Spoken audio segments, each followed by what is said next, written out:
share my world? Won't you share my world? Won't you share my ooh la la la? Won't you share my world?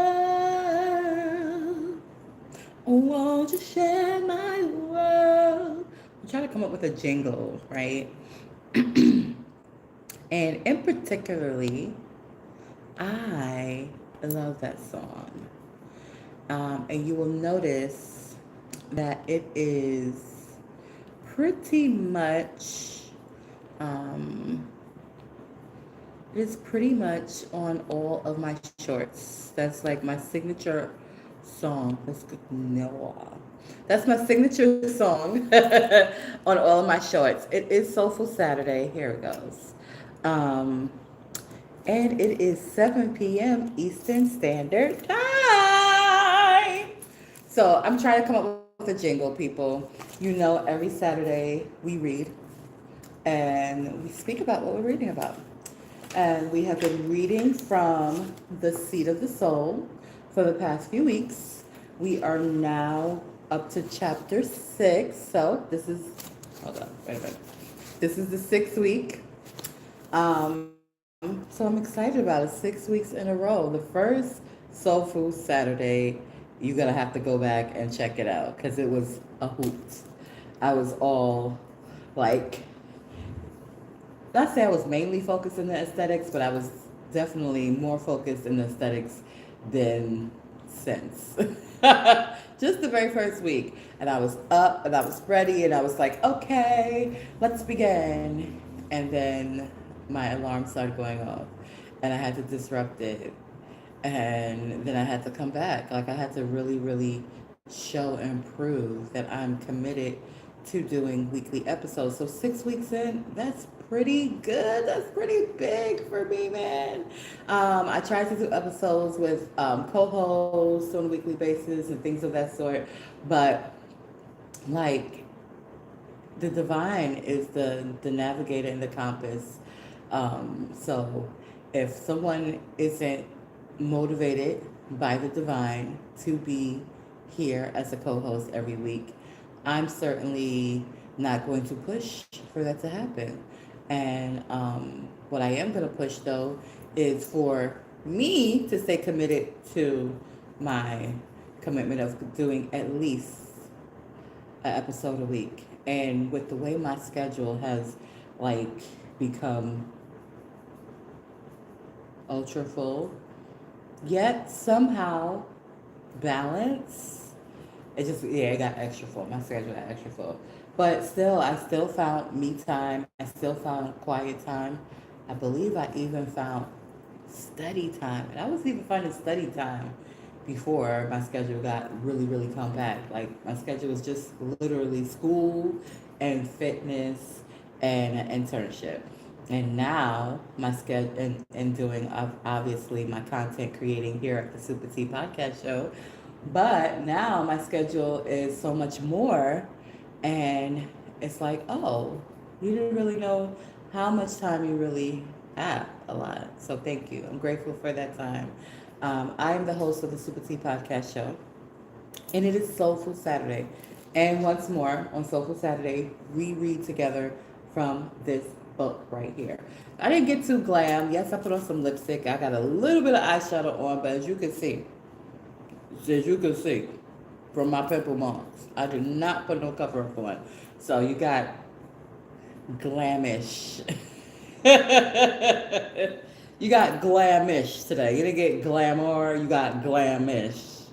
Like there's a little bit, cause I've been momming all day. But I do want to come up with a jingle, and I wonder if I could change the lyrics to "Share My World." Like M.A.T.C.H tried to sue me on some rich if I use just like the melody, or like I don't know, because that's a remade song, right? She had to license that song. That ain't even her song originally, that melody. So I think actually I could use the melody of "Share My World." Share my world, don't you leave. How would I change that for the Super Tea Podcast Show. Super Tea Podcast Show. Hello world, and we about to go, I'm gonna play around with it. I'm gonna jump into our sixth chapter, Seat of the Soul by Gary Zukov. Let's get right into it. This is chapter 6. If you have a copy of the book, feel free to read along with me. If not, just listen to the melodic voice that God has graced me with. All right. The soul is not physical, yet it is the force field of your being.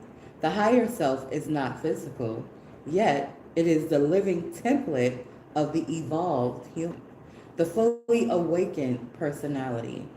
The experience of intuition cannot be explained in terms of the five senses because it is the voice of the non-physical world. Therefore, it's not possible to understand your soul or your higher self or your intuition without coming to terms with the existence of non-physical reality. Knowing in the cognitive sense cannot produce proof of non-physical reality any more than it can produce proof of God. Proof of non-physical reality does not exist in the dimension that the rational mind seeks it. Therefore, when you ask from the perspective of the five sensory personality, does non-physical reality exist? What you really are asking is, if I cannot prove the existence of non-physical reality, do I decide that it is nonsensical? Do I decide that there is no answer? Or do I expand myself to the level at which the answer can be given? I like the last question. When a mind asks a question that suggests a different level of truth, no matter what the question, expansion has always been the way of the scientist, the pursuer of truth. At one time in our evolution, for example, the question was asked, are there forms of life that are smaller than the eye can see? From the five sensory perception, the answer was no. Someone did not accept that answer, and the microscope was invented. Then the question, do parts of nature exist that are smaller than what can be seen through a microscope, was asked. And again, from the five sensory perception, the answer was no. But we did not stop and instead discovered and developed a rich understanding of atomic and subatomic phenomena. As we created the tools to see that which was once considered non-existent became existent. But we had to expand first. Yeah, we had to expand first before we even created those tools to see that yes, those things do exist. The challenge, the task for the advanced or expanding mind is to expand to a level at which questions that cannot be answered from within the accepted understanding of truth can be answered. What is non-physical reality? Non-physical reality is your home. You came from non-physical reality. You will return to non-physical reality. And the larger part of you currently resides in, it evolves in non-physical reality. The same is true for each of the billions of human beings upon this planet. Therefore, the majority of your interactions with other human beings occur in non-physical reality. For example, when you're thinking loving thoughts of someone who is close to you emotionally, such as a family member, you shift the quality of your consciousness, and this contributes to his or her energy system. If a daughter who harbors resentment towards her father, for example, evolves into a deeper understanding of her relationship with him, such as an understanding of the karmic role that he has played in activating within her a major lesson of love or responsibility, and if her intentions to heal herself and her relationship with her father is deep and clear, do not think even for an instant that her father is not aware of this. Even if she does not speak to him, he is not aware consciously, but his whole being feels what she is doing. His conscious mind may feel it through sudden movements of sentimentalism about things that he had not thought about before. Or he may suddenly look at pictures of his daughter as a young child and feel a pull in his heart, even though he is not consciously aware of why he is feeling what he is feeling or doing what he is doing. I'm just going to pause right here because this chapter is so on time. So on time because I have so many questions, and I've been asking these questions of the divine. Of course, I know that non-physical doesn't exist, but there's so many different phenomena when it comes to non-physical. Yes, I know that's the larger part of me, that's the larger part of everybody, but realizing that those larger parts interact more so than the smaller parts is like it's like it's just like confirmation. Like, okay, I'm not imagining. Because I had a question that recently popped into my mind, and I was just like, because I've had this interaction, I dare even say a relationship with another soul, who I feel to be my twin flame. And I don't know if you have gotten into twin flames. I'm not going to go too deep into twin flames, but essentially a twin flame is basically the same soul, just incarnated into two separate bodies. So, in that definition, a twin flame is not a separate soul. It's just a separate body.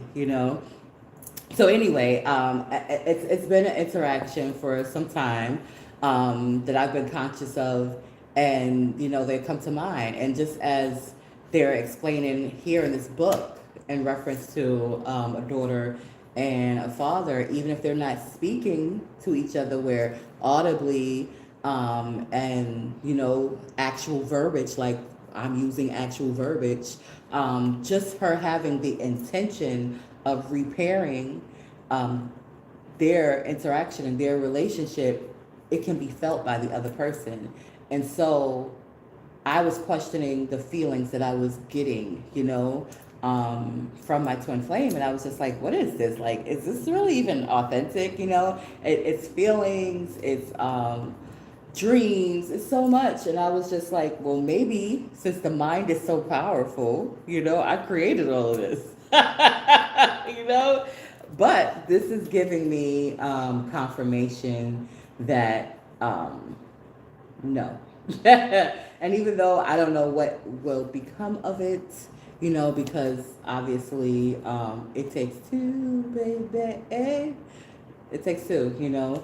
So it's endless possibilities. It could become something. It could become nothing. It all depends on the contribution that we give to our interaction in our relationship, in our union.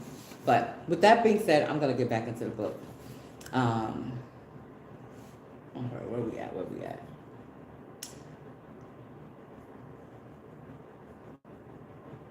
All right. You participate in this form of data bank exchange, so to speak, with all the souls that you are close to. And to some extent, with all the souls that touch your life. As you shift your data bank content and the information that you send to a soul, it is processed through his or her own system. It is at that level that the cause and effect of your intentions, the way that you choose to shape your energy, influences others. So how does this happen? You are a system of light, as are all beings. The frequency of your light depends upon your consciousness. When you shift the level of your consciousness, you shift the frequency of your light. So the more you expand, the brighter you get, boo-boo. Oh, more confirmations. Anyway, we'll continue. If you choose to forgive someone who has wronged you, for example, rather than hate that person, you shift the frequency of your light. If you choose to feel affection or kinship with a person rather than distance or coldness, you shift the frequency of your light. Emotions, energy, emotion, are currents of energy with different frequencies.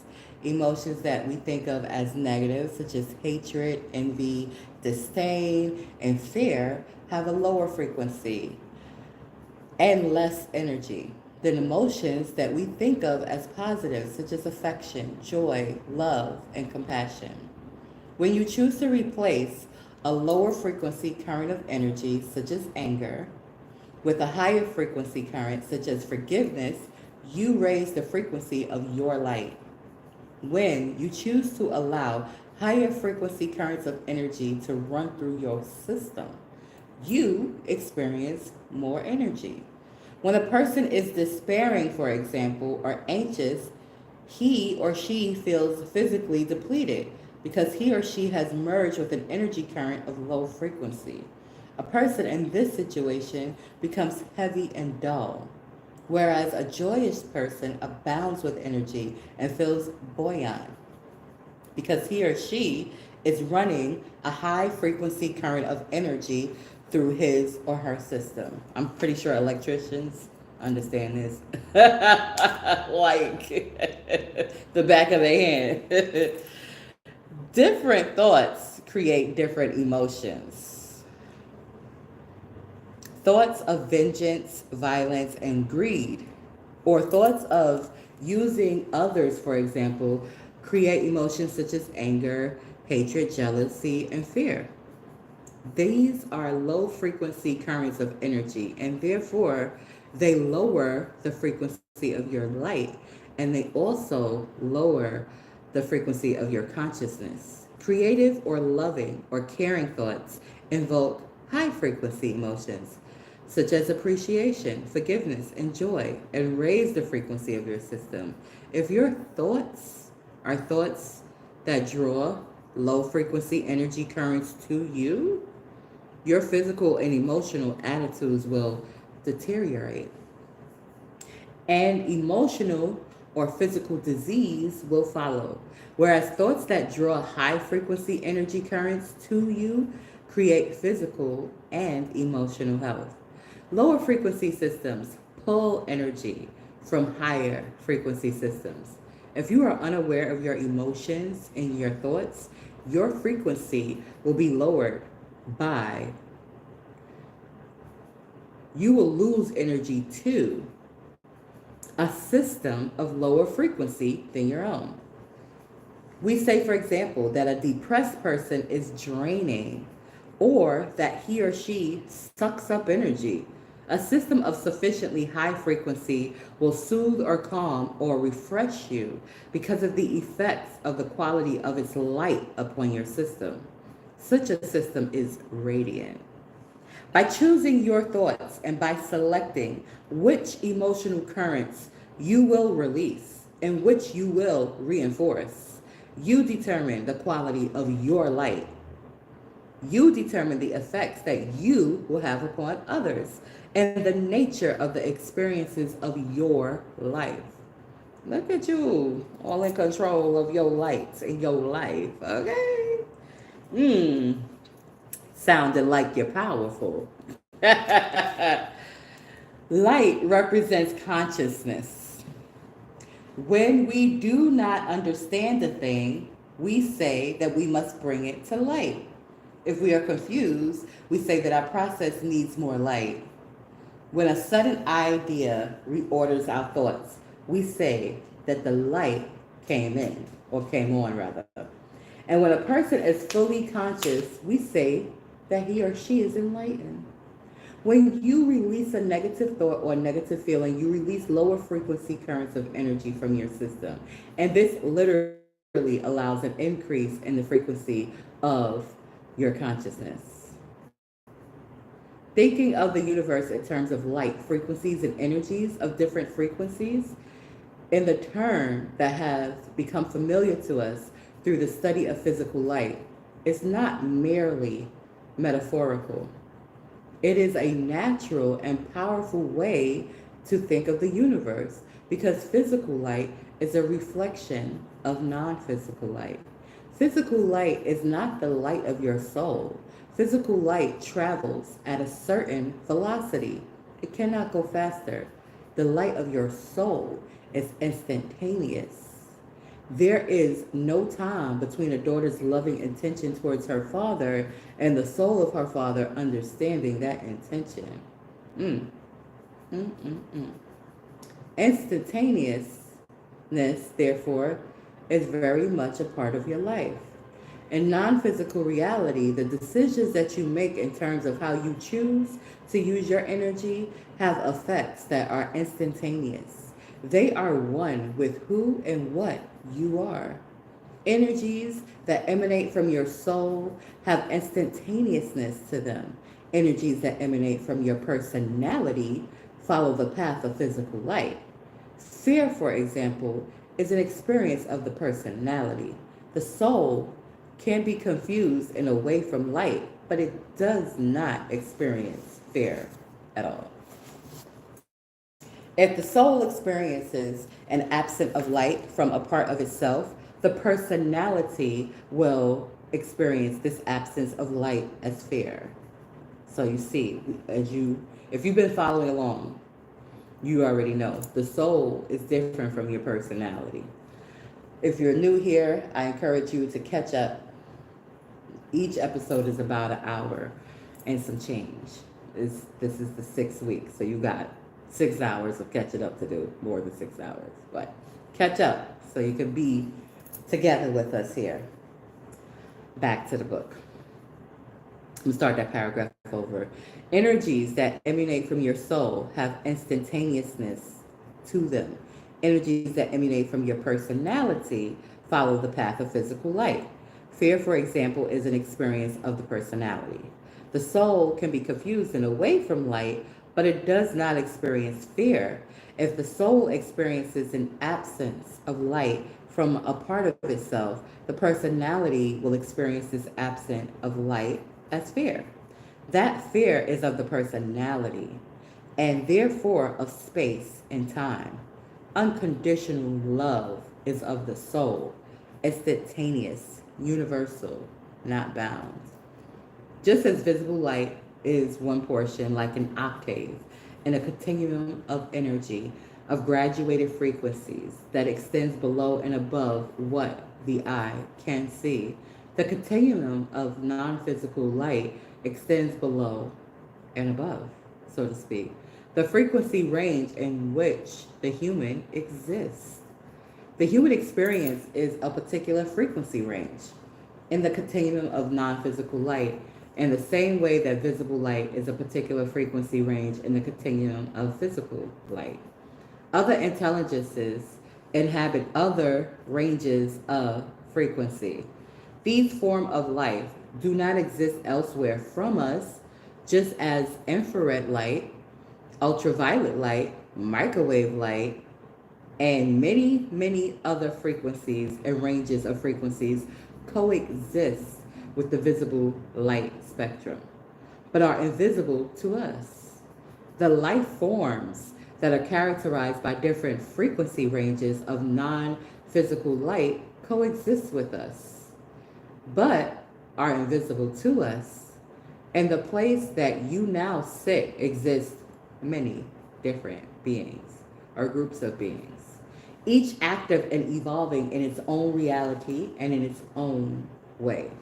These realities commingle with yours in the same way that microwave radiation exists alongside of visible light, but is undetectable by the human eyes. Our species is evolving from one frequency range in the spectrum of non-physical light into another, higher range of frequency. This is the evolution of the five-sensory personality into the multi-sensory personality. The multisensory personality is more radiant and energetic than the five sensory personality. It is aware of the light of its soul and is able to detect and to communicate with forms of life that are invisible to the five sensory personality. How true, how true, how true. I'd be so happy once it's just common, regular knowledge like the alphabet ABCs and just like colors and numbers, because having this knowledge um, and having experiences with individuals um, where you pick up certain frequencies from the individuals, but you want to communicate it to another person, like, oh my gosh, it's tricky, because how do you communicate it? You can't say, oh, I got a vibe, but it's more than, I mean, a vibe is technically a vibration, so, it is an accurate description, but sometimes people interpret that word as just like, it's no big deal.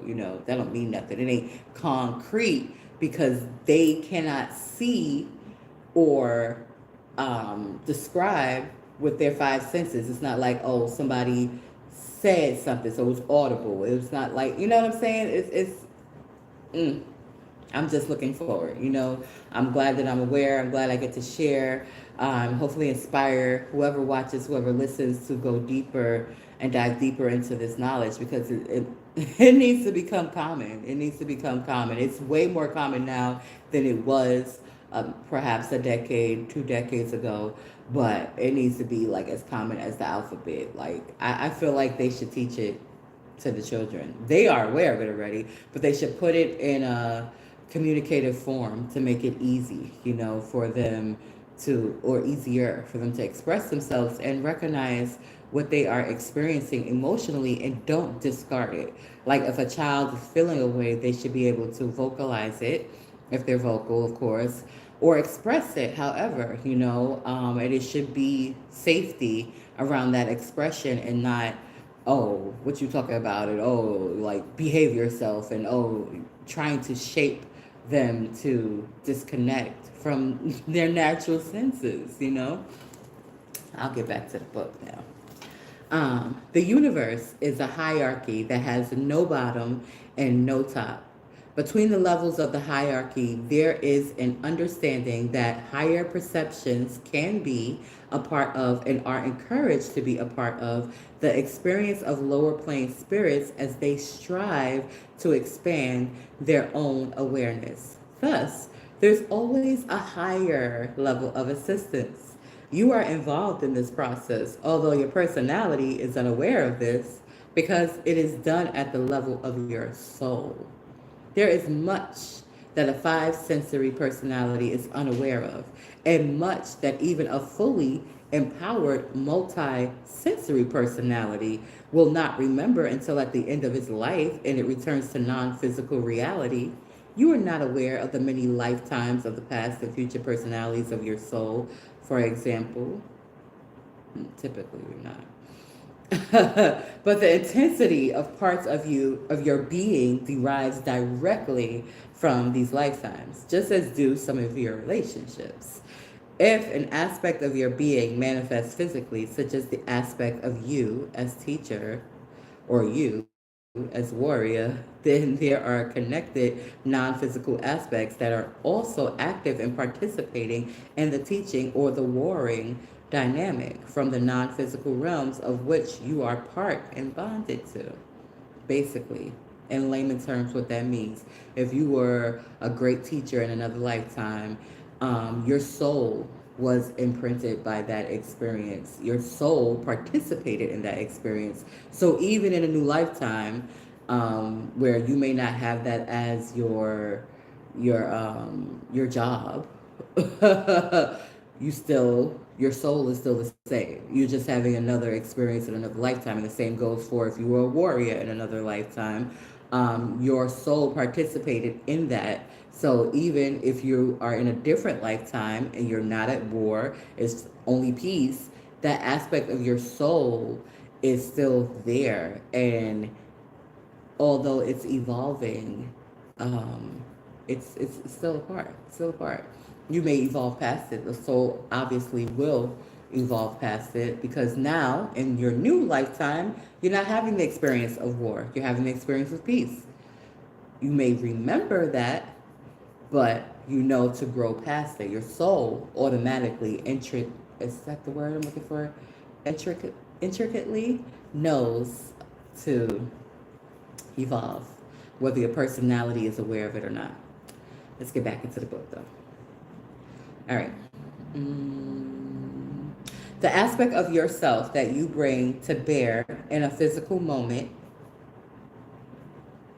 represents a force that is many times more significant and complex. Our non physical, I'm sorry, I was looking at my stove. I got some food brewing. Our non-physical assistant comes from ranges of non-physical light that are higher in frequency than our own. The intelligences that assist and guide us. Oh, I just gotta say thank you, thank you, thank you, thank you, thank you, thank you, thank you, thank you, thank you, thank you, thank you, thank you, thank you to you all. Thank you to you all. Thank you to you all. Thank you to you all. Thank you to you all. Our non-physical assistant comes from ranges of non-physical light and are higher in frequency than our own. The intelligences that assist and guide us unconsciously in the case of the five sensory personality and consciously in the case of the multi-sensory personality are of a higher rank in creation than we physically are, and therefore can provide us with quality of guidance and assistance that we can't give to each other. The five sensory personality associates rank within a hierarchy with graduated levels of worth, and it associates a lower rank within a hierarchy with less worth, less ability to control others, and more vulnerability. From the point of view of the universe, all the ranks of creation are of equal value. All are precious. When seen through authentically empowered eyes, a being with a higher rank in creation is one that has more ability to see, without obstruction, more ability to live in love and wisdom, and more ability and desire to help others evolve into the same love and light. Each human soul has both guides and teachers. A guide is not a teacher. Guides are what might be thought of as experts in certain fields that are called in for consultation. If you're writing a book, for example, or creating a project or organizing an event, a guide that has the quality of warmth or creativity or insight that you wish to incorporate into your work is available to you. Teachers operate on a more personal plane of involvement, so to speak. Although they are impersonal energies that we personalize, that we feel a personal relationship with. A non-physical teacher brings you even closer to your own soul. It draws your attention to the vertical path and to the difference between the vertical path and the horizontal path. The vertical path is the path of awareness. It is the path of consciousness and conscious choice. The person who chooses to advance his or her spiritual growth, to cultivate awareness of his or her higher self, is on a vertical path. The vertical path is the path of clarity. The potential for the creation of clarity and the experience of interacting with your non-physical teacher are one and the same. The horizontal path is the path that satisfies your personality. A businessman or a businesswoman, for example, who devotes his or her life to the accumulation of money is on a horizontal path. No matter how diverse his or her ventures may become, they are essentially identical.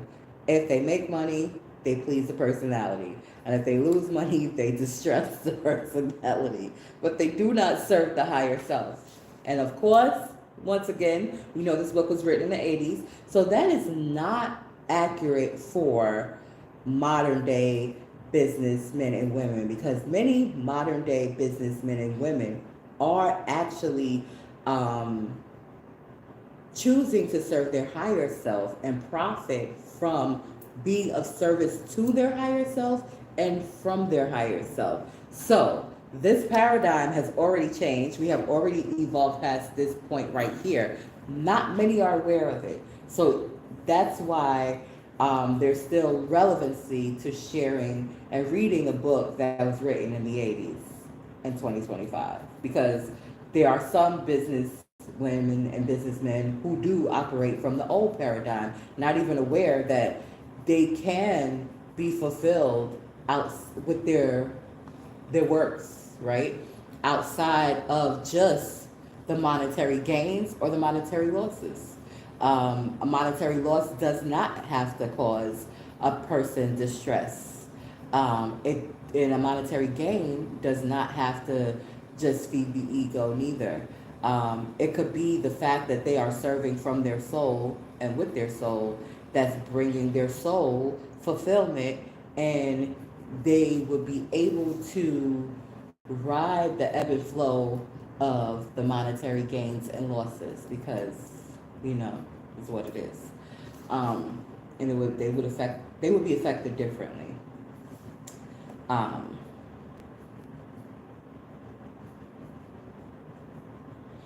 a person who seeks relationships only to gratify his or her excuse me, own needs, such as his or her own emotional or sexual needs, will find that each relationship is essentially identical, that the people in his or her life are replaceable, that experiences with the first and experiences with the second are essentially the same. This is the horizontal path. Each new experience is not really new. It's more of the same thing, just with different personalities. To experience relationships of substance and depth requires approaching and entering into relationships with consciousness and concern for the other. This is the vertical path. This does not mean that learning does not occur in all situations, and that when the horizontal path is no longer appropriate to a soul's learning, the soul will not leave it behind. Sooner or later, each soul will turn towards authentic power. Every situation serves this goal, and every soul will reach it. The vertical path begins with a decision to do that consciously. Guides and teachers assist the soul in every phase of its evolution. The number of guides and teachers that a soul has depends on what it seeks to accomplish and its level of awareness. Whoa. Souls that take upon themselves projects of more magnitude bring to themselves more assistance. Your soul knows its guides and teachers and drew upon their wisdom and compassion in charting the incarnation that became you. And that part of your soul that is you will be gathered into their waiting arms when the incarnation that is you comes to an end. When you go home, you receive loving guidance and assistance at each moment. At each moment, you are prompted and encouraged to move into light. The decisions that you make are yours to make. A non-physical teacher cannot and would not live your life for you. It will assist you through the learning experiences of your life. The answers that it can provide you depends on the questions that you ask. By questioning your own motivations, by praying or meditating and remaining open for the answer, or by asking directly, as in the case of the multisensory human that has developed this ability. When you ask one set of questions, one set of doorways opens before you. And when you ask other questions, other doorways open. In each instant, your teacher or teachers will advise you with impersonal compassion and clarity. It will help you to examine the probable results of each choice that you make. It will touch your feelings in ways that bring your awareness to areas that need to be healed. It will answer your questions, but you must ask them and therefore give direction to your own energy. It will advise you as to which courses will most likely lead to which results, and it will continue to advise you with wisdom and compassion no matter what choices you make. A teacher can neither create or remove karma for you. No being, not even a non physical teacher, can assume responsibility for your life, for the way that you choose to use your energy. But a non physical teacher can help you to understand that your choices and your experiences, what they represent. It can provide you with the knowledge that will allow you to choose responsibly and hopefully choose wisely. Therefore, the ability to draw consciously upon your non physical guidance and assistance to communicate consciously with a non physical teacher is a treasure that cannot be described. A treasure beyond, excuse me, words and value. Ooh, excuse me. I think it's time to get some chlorophyll in my system. Bear with me a second, please.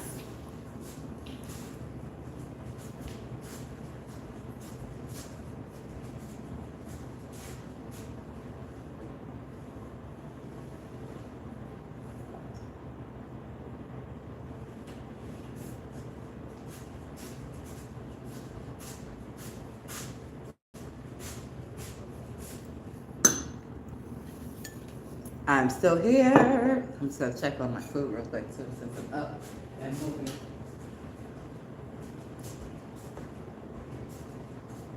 Oh yeah, oh yeah, oh of the years.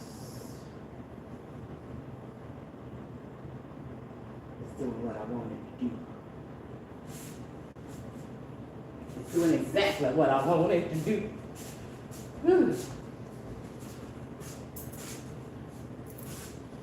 So you guys do, if you're new to my channel, ooh, I boil my water, and because obviously that says Merlot, and if you know, Merlot is not this color. But I boil my water.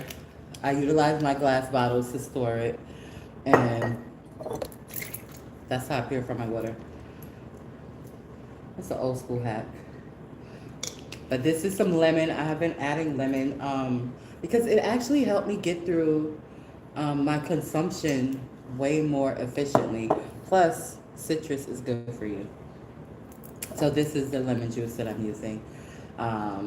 This is actual lemon juice. But I will save this bottle. Matter of fact, I keep my glass bottles for some reason, and I reuse them. I don't feel like getting back up, but I'm looking in the sink at one, and I have a kombucha bottle, all of that, you know.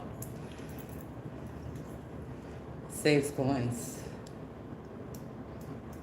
I am going to put some chlorophyll. This is some chlorophyll right here. Very good, very good, very good. Healthy for your body. And yeah,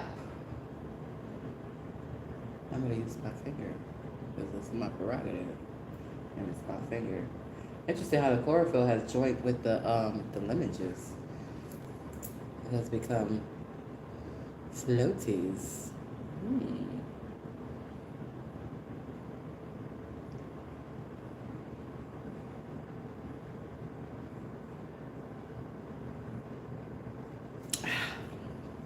Excellent. Goodness in and goodness out.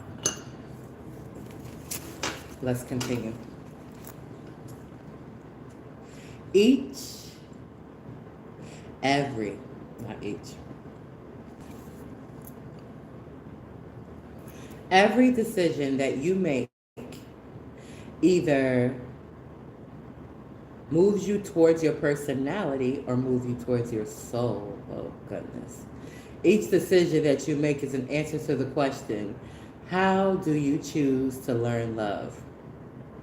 How do you choose to learn authentic empowerment through doubt and fear or through wisdom? This is the heart of the Garden of Paradise story. The tree of truth given unto the entire human species said, learn. Which way do you wish to learn? This is the ultimate first act of free will. How do you wish to learn? The question continues in every one of your life situations. It is the eternal question. It is the longest running show on Broadway, so to speak. No matter what situation, no matter what moment, the Garden of Eden question continues and continues and continues. Each time the opportunity in every circumstance is in miniature is, will you choose the way of doubt and fear, or will you choose the tree of wisdom? The tree of life or knowledge of truth of wisdom is an opportunity, an archetypical question. Adam and Eve, the male and female principles within the Garden of Eden, took the apple symbolically and misused knowledge. Their choice was to misuse knowledge, and therefore they created shame. This was not part of the human design up until that point. The misuse of knowledge, of truth, of wisdom produced embarrassment and shame. That gave rise to guilt. Guilt gave rise to fear. See this domino effect right here? And so began the evolution of the human species. The decision to take the apple was a decision of the highest order of evolution, an order that cannot be conceived or even grappled with in the same context that we would use to understand a human decision. To speak of decisions in terms of an individual human life or in the terms of a larger body of individual human lives is very different from speaking about how the role of evolution and learning began billions of years ago with the human species. The, excuse me. The decision to take the apple in the Garden of Eden story does not refer to one decision that was made by two humans who really existed in such a setting. It was not a decision such as you or I would make in terms of, do I choose this or that? The Garden of Paradise story describes the beginning of the whole experiences of Earth and the human species. It refers to the principles of energy that were brought to bear upon larger bodies of group consciousness that had stress, that had formation energies, creation energies, and their process of forming their own polarities, polarities that would become the polarities of the human experience. Doubt and fear stood opposing to trust and light, and so they came into being. Yet, it is not inappropriate to understand that the Garden of Eden story, in terms of human choices between doubt and fear on the one hand and wisdom on the other, because the choice to learn through wisdom or through doubt and fear is very much part of every single challenge that every single human comes up against within every minute of every day. And this challenge reflects the dynamics that, at a larger level of evolution, were brought to bear upon our evolution. This brings us to the relationship between choice, light, and physical reality. That is the end of chapter 6. I don't know what you think about it. If you're watching this live, I see people have been coming in and out, but I haven't seen any comments. I do see a thumbs up, so I appreciate the thumbs up. But if you have any questions, if you have any comments, do feel free to put them in the comment section. I do want this to be a dialogue, although I don't mind being a narrator at all. I love to read, and I love to write as well. So those are two things I love to do, so it's no biggie to me. But I want to know your opinions. I want to know what you got from this episode, what you've gotten from any episode, and I also want to encourage you to look into the description, check out my bio if you're new here. If you're not new here, then you probably see my bio already. But also know that here at the Super Tea Podcast Show, Super Tea Podcast Show, that our tea is not hot topics. Our tea is not gossip. The tea here at the Super Tea Podcast Show is matcha tea, baby. You know about matcha. You can go in that description and find out about matcha, okay? But I can tell you on the surface, matcha is a concentrated green tea. Yeah, that's what it is physically. That's the personality of matcha. But the soul of matcha is so much more profound. And I break down, in my terms, the definition of the soul of matcha in the description. But the personality of matcha is a concentrated green tea that initially was used solely for ceremonial purposes. A plant that was grown in a sacred way and utilized in a sacred way has come into mainstream to be of service to us in the most sacred ways. It gives your physical body antioxidants. It gives your physical body vigor, vitality, and health. And it just makes sense for it to be the type of tea that's served here at the Super Tea Podcast Show. So keep on watching, keep on coming. After we complete this book, we're going to have another book. Spirit is going to lead and guide me and direct me to which book that's going to be. So stay tuned, participate, get you a copy if you want. I should probably have a link to this book. I just thought about that. I just thought about that just now. Also, I am going to start doing consultations. And I have to really meditate and see what type of consultation. They're going to be spiritual consultations. But I have to see exactly how is it going to be. Is it going to be encouragement? Is it going to be like a reading? I really don't do tarot cards like that, but I do get insights very clearly from the higher realms. So even though I don't utilize a certain card deck per se, I'm looking around because I do have a deck. But I've done all type of stuff with my deck. Like, I'm looking, like, for example, you see how this is here? Now this is not a deck, but this is just the example of what I have done with my deck. My deck is all over. It is all over. And there's just messages everywhere. So they're always right where I need them to be at. And again, how I move, how I operate is predominantly intuitively. Excuse me, my timer is going off on my food. So I'm gonna get to that. Get back to dinner. And say thank you. Thank you for tuning into the Super Tea Podcast Show. Make sure you click the links, get you some merch. Yes, I know I'm going to get me some merch so I can model it for you because I know you want to see this body yaddy yaddy in my own merch. So I'm going to put this body yaddy yaddy in my own merch. And, maybe put some cover up on, so you don't see my little acne scars or whatever. But they are clearing, believe it or not. They are clearing. And they will continue to clear as I continue to hydrate myself and allow my body to generate new freaking skin. It's so simple. I don't know why it's been such a challenge. But anyway, everything is a experience to grow.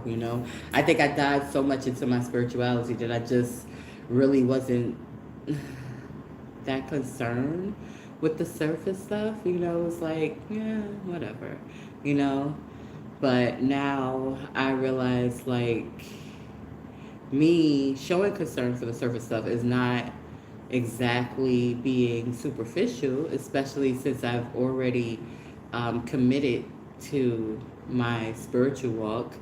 and surrendering to the divine, it's actually me acknowledging the divine in a different way, still acknowledging the divine, but acknowledging the divine in a different way and giving thanks and, being able to really, really emanate the growth and the enlightenment more and more and more and more and more. So that does require energetic shedding, but it also requires physical shedding. For newness, you have to get rid of the old. So, yes, I'm saying goodbye to the scars. Physically and non-physically. I'm grateful to all of my teachers, all of my guides. I'm grateful to my ancestors. I'm grateful, full of gratitude for each and everything. A lot of times, I catch myself, even like with my mind being very active. A lot of times, I catch myself just like in awe of how well things are working out, because I thought they would work out well sooner, but the way they are working out is right on time. And it's just like, and I see a domino effect for all of my loved ones. So what this book described in regards to our souls interacting, whether our personalities are aware or whether we're conscious, is true.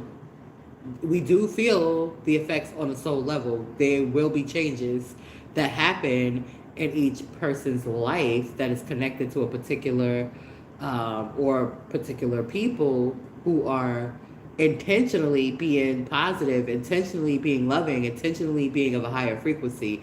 It's not just going to affect that one person. It's going to connect everybody that they're connected to, and it's also going to connect everybody that they interact with. I'm gonna leave y'all with that thought, because I gotta see my food. I gotta check on it. I love you all. Thank you for tuning into the Super Tea Podcast Show. Give me thoughts of how you feel about my jingle. Super Tea Podcast World. Welcome to the Super Tea Show. Yeah. Welcome. I need to be practicing because we got shows coming up in March. And we in the middle of February. March is 2 weeks away. And I don't have the dates, but I feel like they're going to throw it at us the last week of February. Okay, you're going to be performing March 8th. Like, you're going to tell us a week before? But you've been practicing it all this time, but we didn't know the date. Like, if you would have told us the date, maybe we would have practiced more. We would have practiced more. But divinity is leading every aspect of my life. So my career, my talents are all divinely gifted. Divinity showing up through me as me, and how my career unfolds is how divinity unfolds it. So please, if divinity is working through you as you, then we can have a conversation about my career. If not, and you just see talent and you just figure a way to profit off of it, we're probably not going to have a conversation, because I ain't going to listen. I'm going to pick it up right away if you try to initiate a conversation. So, with that being said, thank you for tuning into the Super Tea Podcast Show. See you next week. Make sure you put on the bell notification so you know exactly when I go live. I go live at different times each Saturday. Sometimes it's early, sometimes it's late, but I go live at different times. So if you put your bell notification on, you will get a notification telling you, so you can join me. And if you can't join me live, you can see the replay.